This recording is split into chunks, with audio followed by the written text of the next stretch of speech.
Garlic यानी लहसुन का इस्तेमाल पूरी दुनिया में होता है और 15वीं सदी के बाद इसको बहुत ज़्यादा इन्फेक्शन में यूज़ किया गया है। ये इनिशियल या शुरू के फेज़ों में जिगर के इन्फेक्शन के लिए इस्तेमाल होता रहा है, मैदे के इन्फेक्शन के लिए इस्तेमाल होता रहा है और उसके साथ-साथ बुखार और मोशन के लिए इस्तेमाल होता रहा है और काफ़ी सारे मुल्कों के अंदर ये एज़ अ एंटीबायोटिक के तौर पर भी इस्तेमाल होता रहा है। वैसे तो गार्लिक के बहुत ज़्यादा फ़वाइद हैं, लेकिन आज हम इसके मेडिकल फ़वाइद के ऊपर बात करेंगे। और अगर गार्लिक के मेडिकल फ़वाइद के ऊपर बात करें तो पहले नंबर के ऊपर होता है, ये आपके ब्लड प्रेशर को रेगुलेट करता है और कंट्रोल करता है। इसके अंदर प्रोस्टाग्लैंडिन लिंक केमिकल्स होते हैं जो आपके ब्लड प्रेशर को रेगुलेट करते हैं। दूसरे नंबर के ऊपर होता है कि ये जो डायबिटिक पेशेंट है उनके लिए बहुत ज़्यादा सूटेबल है, क्योंकि ये इंसुलिन रेजिस्टेंस को कम करता है। इसका मकसद ये है कि ये आपके जिस्म के अंदर जो ब्लड शुगर लेवल है उसको किसी हद तक डिक्रीज करता है और आपके जिस्म के अंदर शुगर लेवल नॉर्मल हो जाते हैं। और तीसरे नंबर के ऊपर आता है कि ये आपकी टॉक्सिसिटी आपके जिस्म से खत्म करता है। बिलखसूस ऐसे लोग जो जिगर के मरीज हैं उनके लिए गार्लिक बहुत ज़्यादा फायदेमंद है।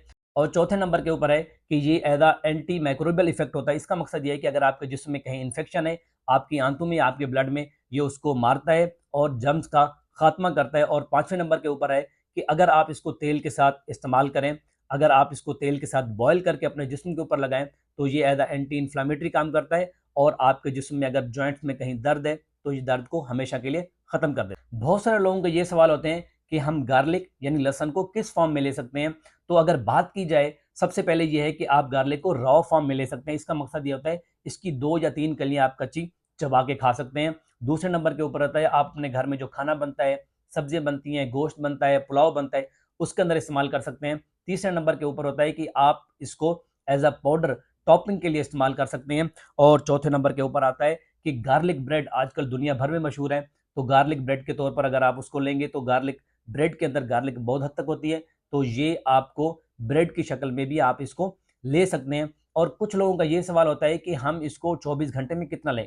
अगर आपका वजन 70 से 80 किलो है तो आप इसको 24 घंटे में 4 ग्राम ले सकते हैं। इसका मकसद ये होता है कि 24 घंटे में आप इसकी 2 से 3 कलियां ले सकते हैं।